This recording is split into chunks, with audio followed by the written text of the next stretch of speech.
Olá pessoal, tudo bem? Sou o professor Franco Salles, vou estar aqui conduzindo a aula 9. Nessa aula a gente vai dar sequência aos exercícios sobre o movimento retilíneo uniforme, que vocês já viram na aula anterior. Então vou fazer mais exercícios do livro, é importante a gente treinar bastante esses exercícios. Esses exercícios darão base para a próxima sequência do assunto, que é o movimento retilíneo uniformemente variado. Então, vocês vão ver como vai ficar mais fácil entender o movimento retilíneo uniformemente variado, conhecendo bem o movimento uniforme. Esses exercícios que eu vou fazer agora, todos eles estão no livro. Então, aqui o primeiro, esse está na página 61, é o P48, a gente chama esse tipo de exercício, é um problema clássico de encontro. Quando você tem dois móveis se movimentando, temos aqui o nosso amigo Mate. Então, você tem dois móveis se movimentando, ou em mesmo sentido, ou em sentidos contrários, ou seja, em algum momento eles podem se encontrar. Então, a gente chama esse problema de encontro. Então, o que é dito? Dois carros A e B movem-se numa estrada retilínea com velocidade constante. A velocidade do A, 100 km por hora, e a velocidade do B, 80 km por hora, respectivamente. Primeira pergunta, qual é, em módulo, é importante, depois a gente vai trabalhar essa questão porque ele fala módulo, a velocidade do carro B em relação a um observador no carro A. Isso aqui, como foi dito na última aula, essa velocidade de um carro em relação ao outro, a chama de velocidade relativa. Item B, em um dado instante, o carro B está inicialmente a 600 metros do carro A, ou seja, ele está na frente, só que ele está mais lento. Então ele pergunta o seguinte, em quanto tempo o carro A levará para alcançar o carro B? Então aqui, pessoal, eu construí a situação, né? Tenho aqui a estrada, tem a posição do carro A, a posição do B, eu não sei exatamente as posições dos dois veículos. O que eu posso dizer é que o veículo B está a 600 metros na frente do exercício A. Vamos resolver essa questão então. Então a primeira coisa, o item A, como eu disse, ele pede para determinar a velocidade relativa. Agora observem, ele pediu em módulo. Então em módulo, pessoal, é mais fácil. Vocês viram que se dois carros estão trafegando na mesma rodovia, no mesmo sistema referencial, e eles estão com velocidades mesmo sentido, o que você faz? Você subtrai a maior velocidade da menor velocidade, igual aqui. O carro A está a 100 km por hora, o outro está a 80 km por hora, 100 menos 80, 20 km por hora. Essa seria a velocidade relativa entre os dois. Ou seja, é como se um tivesse parado e o outro se movimentando a 20 km por hora. Se eles estivessem em sentidos opostos, aí vocês teriam que somar essas velocidades. Então aqui seria a resposta para esse item. Eu só vou complementar, porque ele simplificou para vocês. Ele falou assim, em módulo. O módulo é só o valor, sem ensinar o mais ou menos. Mas se ele pedisse a velocidade relativa, então teria um detalhe. Ele falaria da seguinte maneira, ó.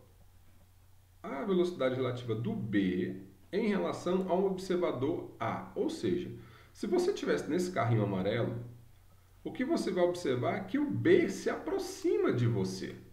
Então, se você é o observador A, está aqui, está em movimento, você está mais rápido que esse, a sensação que você tem é que esse carro está vindo em direção a você. Então, a velocidade relativa dele seria 20 km por hora. Porém, olha o sentido aqui, ó, diferente do sentido dos carros. Então, essa velocidade seria menos 20 km por hora. Esse é um tipo de questão bem interessante. Claro, no exercício ele só pede o módulo, então é 20. Mas se ele pedisse qual é a velocidade relativa, você teria que levar em conta isso. Bem, esse cara está aqui, eu vejo esse outro se aproximando. Então, a velocidade de B em relação a A, 20 km por hora negativa. Item B. Vamos escrever as funções horárias para cada carro. O que ele quer no item B? Ele pede qual que é o tempo que esses veículos vão se encontrar, em que instante eles vão se encontrar. Se esse aqui está mais lento, esse aqui uma hora vai alcançá-lo. Então, como nós vamos fazer? Vamos escrever as funções horárias. Para escrever as funções horárias, eu preciso saber o seguinte, as posições iniciais de cada um deles. A velocidade eu já tenho. Nós tínhamos visto que a separação entre eles era de 600 metros. Então, vou colocar o seguinte, ao longo dessa trajetória, Se esse aqui estiver na posição 0, o outro tem que estar em que posição? 600. Olhem só, pessoal, a posição entre eles, a posição deles, né, e a distância entre eles, 600 metros. Eu só vou converter as unidades porque aqui tem quilômetros por hora a velocidade. Então, vou colocar a posição desse aqui, ó, que é 600 metros, em quilômetros. Basta dividir por 1.000, então dá 0,6 quilômetros. Ótimo, já tenho a velocidade deles e já tenho as posições iniciais. Então, basta agora nós escrevermos a função horária. A função horária de um veículo é a posição inicial mais a velocidade vezes o tempo. Então, substituindo os valores, tem a função horária para o A. Para o B, a mesma coisa.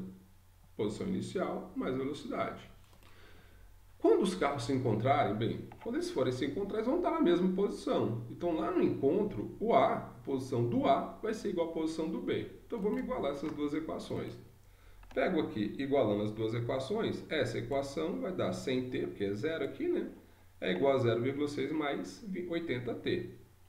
Aí, o que eu faço, pessoal? Bem, eu resolvo essa equação. Eu vou pegar esse 80t, que contém a variável tempo, passo para o outro lado da igualdade. Vai com sinal negativo. Então, fica 100 menos 80, 20t igual a 0,6. Você passa aqui o 20 dividindo, então 0,6 sobre 20. Nós teremos um tempo de 0,3 horas. Então, em que instante o veículo B é alcançado pelo A? Depois de 0,3 horas. Ok. Se você quisesse colocar em minutos, bastaria você multiplicar aqui, ó, 1 hora 60 minutos, você multiplicar esse valor por 60. Quando você multiplica 0,03 por 60, dá 1,8 minutos. Então, tá aí o item B, pessoal, respondido. Aí eu fiz aqui um item extra. Extra porque a questão não faz essa pergunta. Vocês vão observar isso no livro. Eu estou colocando aqui, né, o carro A encontrou o carro B. Aí eu pergunto, mas em que posição eles irão se encontrar ao longo dessa trajetória? Onde eu falei que naquele instante, lá atrás, um estava aqui na posição 0, o outro estava na posição 600, então eles vão continuar em movimento. Então, em que posição eles irão se encontrar? Então, o que nós iremos fazer? Você vai usar o tempo de encontro, né, o tempo que passou, o tempo que foi evoluindo à medida que os carros estavam em movimento, na função horária dos carros. Eu peguei aqui apenas a do primeiro, poderia pegar também a do segundo carro, mas eu peguei que a do primeiro estava mais fácil para resolver, uma vez que aqui era zero, né? Só basta fazer uma conta. Então, o tempo de encontro, t igual a 0,03 horas, vou substituir esse valor onde tinha aqui o tempo, ó. Então, fica 100 vezes 0,03. Quando você faz isso, você vai encontrar que a posição de encontro, eu estou colocando um SA, claro, os dois vão se encontrar na mesma posição aqui, 3 km. Então, 3 km, nessa posição 3 km, os dois vão se encontrar. Esse é um problema clássico aí que aparece muito nesses exercícios. Vamos fazer aqui um outro probleminha. Esse aqui está na página 63. Esse aqui já é um teste. Observa, T43. Os testes, pessoal, são testes de vestibular.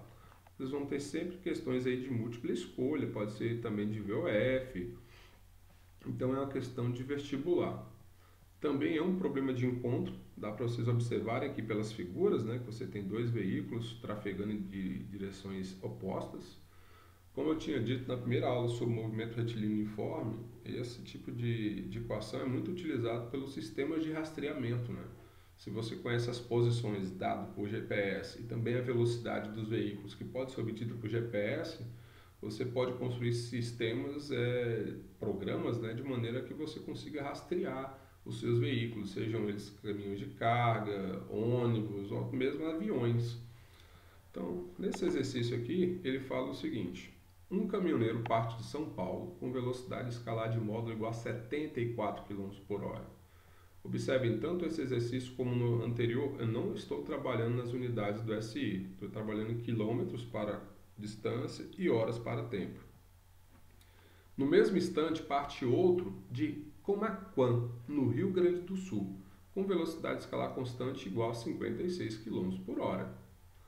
Em quais cidades eles se encontrarão? Então tá aí, pessoal. Esse aqui partiu de São Paulo, este de Camaquã, e eles estão aqui em direção ao outro. Claro, a distância é bem maior agora, né? São 1.300 quilômetros a distância que separa os dois veículos.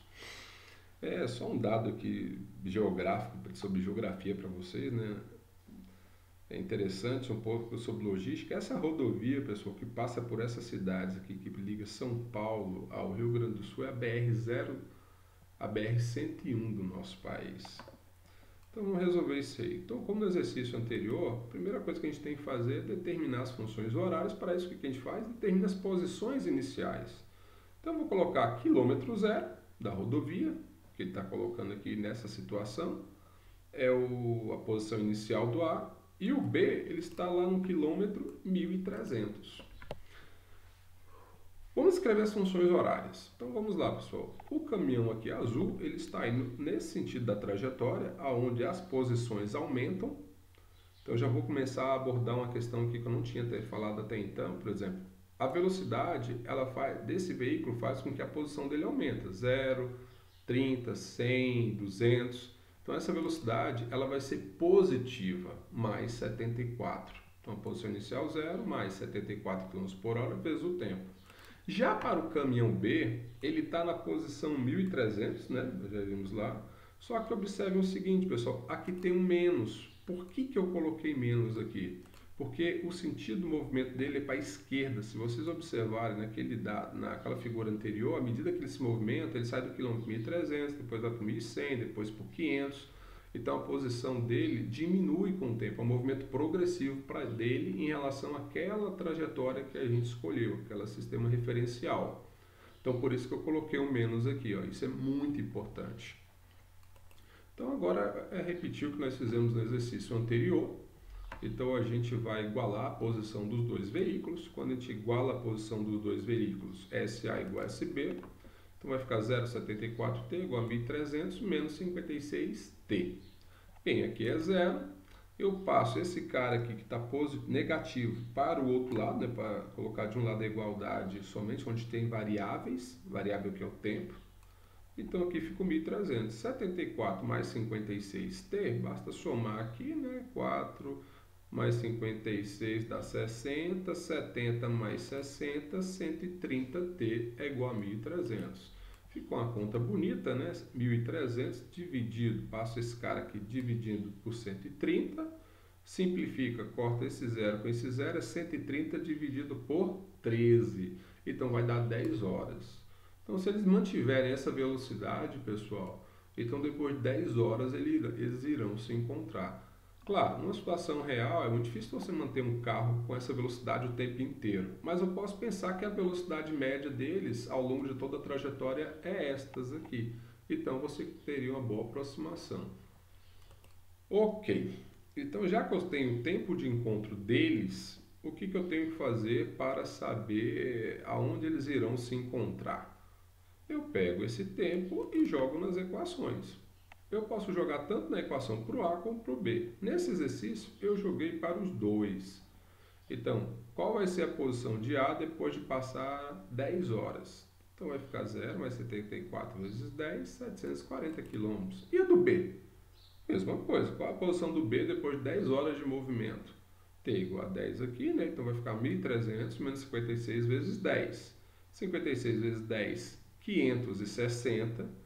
1.300 menos 560, 740 km. Tá aí, pessoal. Ó. As duas posições são as mesmas. Claro, somente para esse tempo que essas duas posições serão as mesmas. Então, logo, né, voltando aqui para o enunciado do nosso exercício, em qual cidade eles se encontrarão? Bem, quilômetro 740, né, é esse aqui. Então, tá aí, ó, quilômetro 740.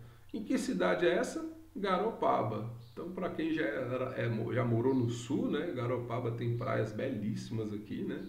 Um lugar muito bonito. Então, aqui seria o item B. Próxima questão, pessoal. Esse é um outro probleminha um pouco mais complexo de situações onde você tem um movimento de um móvel e esse movimento, depois, ele pode produzir um segundo movimento com velocidades diferentes. Não são dois móveis em movimento, como o anterior. Então aqui a gente vai resolver essa situação aqui, que pode ser tanto dado para exercício que fala de projétil, também de sonar, né? Um sonar, um submarino, emite um som, esse som bate no obstáculo e volta para o submarino. É a mesma classe de exercício.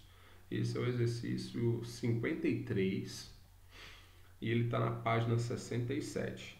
O que ele diz? Um atirador aponta sua arma para um alvo situado a 255 metros de distância. Então aqui já vou colocar o projétil, né? Foi dado o tiro. Esse projétil segue essa viagem aqui até o alvo. A figura não tem nesse exercício, pessoal. Eu coloquei a figura aqui que fica muito mais fácil para vocês entenderem. Aí ele diz o seguinte: o impacto do projétil no alvo é ouvido pelo atirador 1,6 segundos após o disparo. Sendo 340 metros por segundo a velocidade de propagação no ar, determine a velocidade do projétil, suposta constante. Então o que aconteceu, pessoal? Ele atira.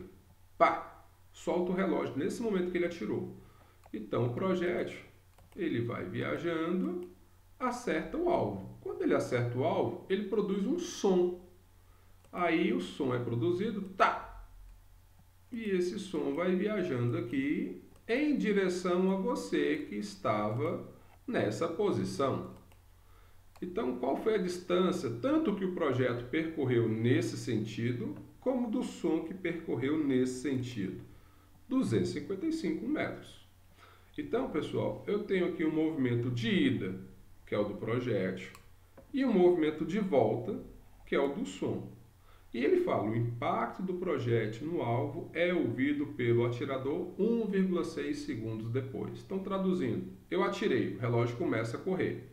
O projétil vem, acerta o alvo, produz um som, esse som volta e 1,6 segundos depois que o atirador escuta. Então, na verdade, o tempo de ida e volta é esse 1,6. E como é que ele é calculado? Ele é o tempo que o projétil gasta para chegar até o alvo, mais o tempo que o som gasta para percorrer essa distância de 255 metros até o atirador.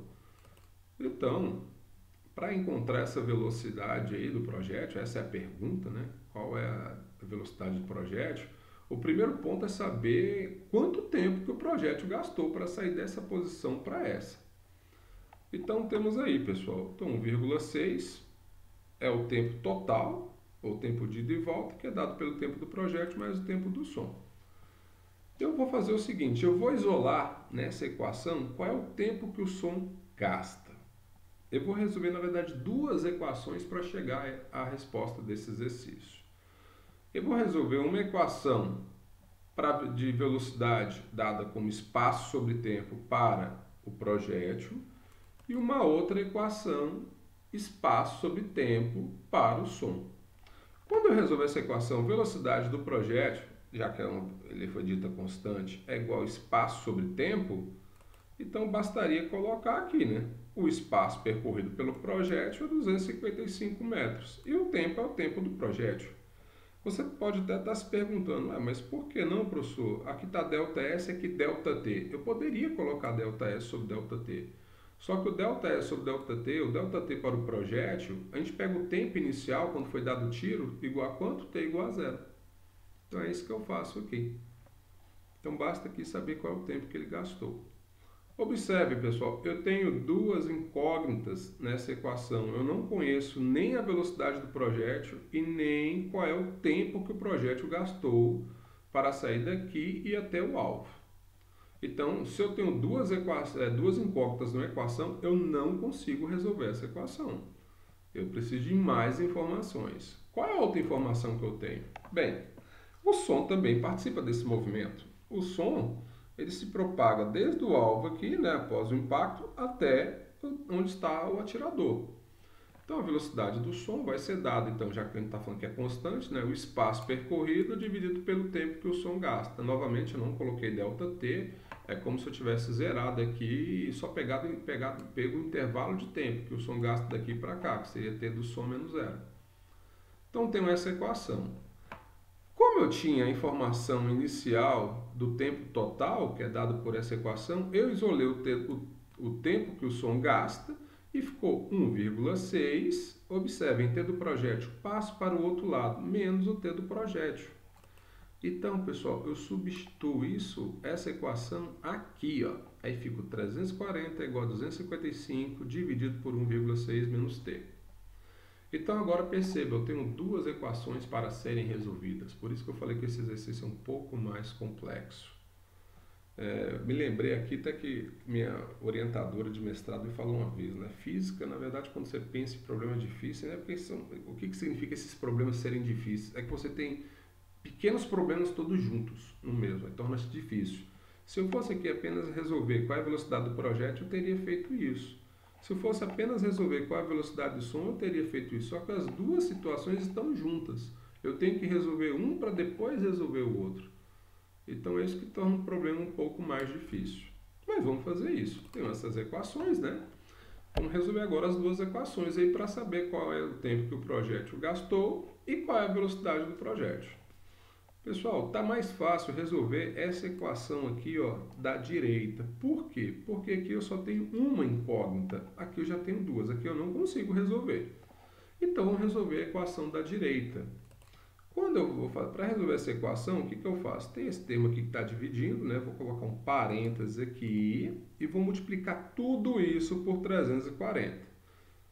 Então, vai ficar 340 vezes 1,6, 544. 340 vezes menos t do projétil, 340 menos t do projétil. Agora eu vou e isolo a incógnita aqui, que é o t do projétil. Então fica esse termo aqui e eu passo tudo para o outro lado. Então fica 255 menos 544. Então vai ficar aqui, quando eu subtraio, menos 289. Reparem também que eu fiz outra operação, pessoal. Eu peguei o 340 e já passei dividindo aqui. Repararam que ficou menos aqui? Ó? Bem, se você multiplicar por menos 1, vai ficar tudo positivo. Aí basta eu dividir 289 por 340. Quando eu faço isso, o resultado vai dar 0,85 segundos. Opa, eu já sei qual é o tempo que o projétil gastou. Se o tempo do projétil é 0,85 segundos, o que eu faço? Eu jogo nessa equação, basta substituir aqui agora, então vai ficar 255 dividido por 0,85, aí fica mais fácil para eu obter a velocidade do projétil. Quando eu faço isso, eu encontro que a velocidade do projétil foi de 300 metros por segundo. Então esse é um problema bem clássico, pessoal. Vejam bem como é que é feito esse problema, onde envolve um movimento de ida e um movimento de volta. É diferente de problema de encontro. Então esse tipo de exercício você vai sempre resolver uma ida e uma volta. Você vai ter uma equação para ida e uma equação para volta. Vamos aqui agora para o nosso último exercício. Esse exemplo 4 aqui. Esse exemplo 4, pessoal, a gente volta a falar sobre gráficos, só que eu vou fazer uma análise diferente da que eu fiz no primeiro momento. No primeiro momento, eu apenas mostrei o gráfico das posições e mostrei como é que se pode obter a velocidade a partir de um gráfico de posição em função do tempo. Aqui a gente vai explorar outras questões vinculadas a essa análise gráfica e vamos falar de uma parte um pouco mais avançada envolvendo funções trigonométricas. Vocês vão entender. Então vamos lá. Esse aqui também é um teste, né? Está aqui T94, é um teste de vestibular. Basta você ver aqui as opções que você tem que assinalar. As provas de vocês serão assim, né? Está na página 122. Observe que eu adiantei porque eu estou trabalhando com a parte de gráficos. No livro ele separa a parte de gráfico do capítulo sobre movimento retilíneo e de movimento retilíneo uniformemente variado. Mas a gente está juntando. Acho que é interessante que a gente estude gráficos exatamente no momento que você está estudando os movimentos. Então ele diz assim: uma pessoa passeia durante 30 minutos. Então é um passeio. Nesse tempo, ela anda, ela corre e também para por alguns instantes. Pessoal, é um passeio muito leve, né? Para você andar, correr e parar ainda em 30 minutos, está muito tranquilo. Realmente é um passeio, não vou falar que é uma atividade física tão intensa assim. O gráfico representa a distância x percorrida por essa pessoa em função do tempo de passeio t. Pelo gráfico, pode-se afirmar que, na sequência do passeio, a pessoa... Então aqui, pessoal, tem um gráfico, né, indicando como que a posição dessa pessoa foi mudando à medida que o tempo foi passando. Então observe aqui até 30 minutos, né, que foi o tempo de passeio dela. Ele não pergunta isso, né, mas eu posso observar quantos metros que ela andou nesses 30 minutos. Ela andou nesses 30 minutos aqui, ó, aproximadamente 2.400 metros. Esses programas de GPS, tem vários aí, né? Tem o Strava, tem o Garmin, tem o da Samsung, tem vários que monitoram atividades físicas. Você tem um relógio ali, o próprio celular, você, na verdade, quando ele está monitorando, ele obtém posições em função do tempo. E depois ele plota esses valores para vocês em um gráfico. E geralmente o que eles fazem é isso. Então aqui para essa pessoa, vamos supor que o celular dela ou o relógio dela, um relógio smartwatch dela, tenha gravado esse gráfico aqui. Ó. Aí o que ele quer perguntar para você é o seguinte: a partir desse gráfico, determine aonde que ela andou, aonde ela correu e aonde ela parou. Então vamos lá, pessoal, vamos resolver esse exercício. Para resolver esse exercício, eu queria que vocês lembrassem, eu acho que vocês já viram isso, da definição de tangente de um ângulo. Então, eu vou fazer uma pequena revisão aqui de matemática. O que seria o ângulo? Imagine que você tem essa reta aqui e essa outra reta aqui. Entre essas duas retas, você tem uma abertura. Essa abertura que nós chamamos de ângulo. Quando eu pego aqui essas duas retas e coloco uma terceira reta aqui, eu fecho essa figura e obtenho uma forma geométrica que nós chamamos de triângulo. Estou sendo bem básico aqui. Como aqui, ó, existe um ângulo de 90 graus, né? Esse aqui está certinho aqui na vertical e está na horizontal. Esse triângulo é chamado triângulo retângulo. Então, em relação a esse ângulo, esses lados, né, desse triângulo recebem nomes. Esse lado aqui é cateto adjacente, esse lado aqui é um cateto oposto e esse outro aqui, ó, é a hipotenusa. Esse ângulo, pessoal, tem uma função matemática atribuída a esse ângulo que é chamada de tangente. Como que é dada essa função? A gente fala que a tangente desse ângulo alfa, ela é dada por definição como a divisão entre o cateto oposto, que é esse lado, e o cateto adjacente, que é esse. Então, em um triângulo, isso é a tangente. É a razão entre esses dois lados. Se a tangente assume um valor alto, significa que o cateto oposto, né, é bem maior do que o cateto adjacente. Se a tangente tem um valor baixo, significa que o cateto oposto é menor do que o cateto adjacente. Essa é a ideia. Mas o que tem a ver isso com o que nós estamos vendo aqui em relação a gráficos? Vou fazer o seguinte, pessoal. Vou pegar agora e vou colocar uns eixos aqui. Tira aqui toda a informação sobre o triângulo, deixa apenas essa linha vermelha aqui, deixa esse ângulo alfa e vamos colocar aqui dois eixos. Olha o que eu obtive. Esse aqui eu falo que é o eixo do tempo, esse aqui que é o eixo do espaço. Então aqui eu tenho um gráfico para o movimento retilíneo uniforme. Por que é o retilíneo uniforme? Porque eu vejo que o espaço aqui, a posição com o tempo, muda se você pegar só essa linha vermelha aqui, ó, de maneira uniforme, dá uma linha reta. Isso tudo nós já vimos, né? O que eu não tinha falado ainda é que surge aqui o ângulo entre essa linha, que é o gráfico, é a curva, né, do movimento, e a horizontal. Esse ângulo é o alfa. Então vamos lá. Quando eu faço isso, eu observo que esse lado daqui agora, pessoal, olha, eu posso vir no eixo do tempo e determino que esse lado aqui, que era o cateto adjacente, é a variação de tempo. E da mesma forma, daqui até aqui em cima, é a variação daqui para cá, é a variação de espaço. Opa! Então a tangente de alfa é o cateto oposto ao cateto adjacente. Então, na análise do nosso gráfico aqui de movimento, seria ΔS sobre ΔT. Então essa tangente ganha um significado físico chamado velocidade. Então, pessoal, pensa o seguinte, quanto maior for a tangente do ângulo, significa que eu tenho uma maior velocidade. E quanto menor for a tangente desse ângulo, menor a velocidade. Então agora vai ficar mais fácil para analisar nesse gráfico aqui qual que é a tangente de cada uma dessas etapas aqui do movimento da pessoa a partir da inclinação, né, de cada um desses trechos aqui para saber qual é a velocidade. Bem, se ele estiver parado, a velocidade é zero. Se ele estiver andando, a velocidade é menor. E se ele estiver correndo, a velocidade é maior. Então, vamos fazer essa análise? Bem, para o primeiro trecho, qual seria a velocidade dele? Bem, seria baseada nessa reta aqui, né? Então, observe bem a inclinação dessa reta, pessoal. Para o segundo trecho, opa, já peguei aqui que a reta ela está mais inclinada, dá para vocês perceberem.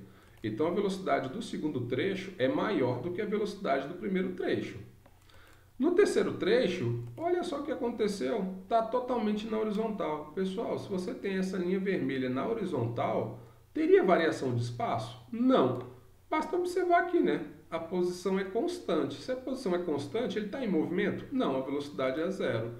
E por último aqui, eu tenho no trecho 4 a velocidade do trecho 4. No gráfico, pessoal, dá para perceber que existe uma leve inclinação diferença de inclinação entre a velocidade do trecho 1 e a velocidade do trecho 4. A velocidade do trecho 4 é levemente menos inclinada. Então a velocidade 4 seria menor do que a velocidade 1, mas é levemente. Só para simplificar a nossa vida, vamos considerar que a velocidade do trecho 1 aqui, ó, a inclinação, né, é praticamente a mesma inclinação, como essas duas retas fossem paralelas. Então, com isso, eu tenho que a velocidade do trecho 1 é igual à velocidade do trecho 4. E no trecho 2, nós vimos que ela é mais inclinada. Se ela é mais inclinada, então a velocidade dela é maior. A velocidade de 2 é maior do que 1 e de 4. E a velocidade de 3 é igual a 0. Então, olha as informações que eu tenho, pessoal. Aonde ele vai correr? Aonde a velocidade é maior, no trecho 2. Aonde ele anda? No trecho 1 e no trecho 4. E aonde ele para? No trecho 3. Então, vamos lá? Então, quando a gente fizer a nossa análise aqui, o que eu vou ter? Ele andou em 1, aqui aumentou a inclinação, ele correu, aqui espaço, posição constante, ele parou, e aqui eu volto a ter a mesma velocidade que eu tive no trecho 1, eu volto a andar. Então é o item A. Ok, pessoal, termine de fazer os outros exercícios que já foram propostos, né, na aula anterior, para a gente dar sequência e logo em seguida a gente começar a falar sobre movimento retilíneo uniformemente variado. Então fico por aqui, fiquem na paz.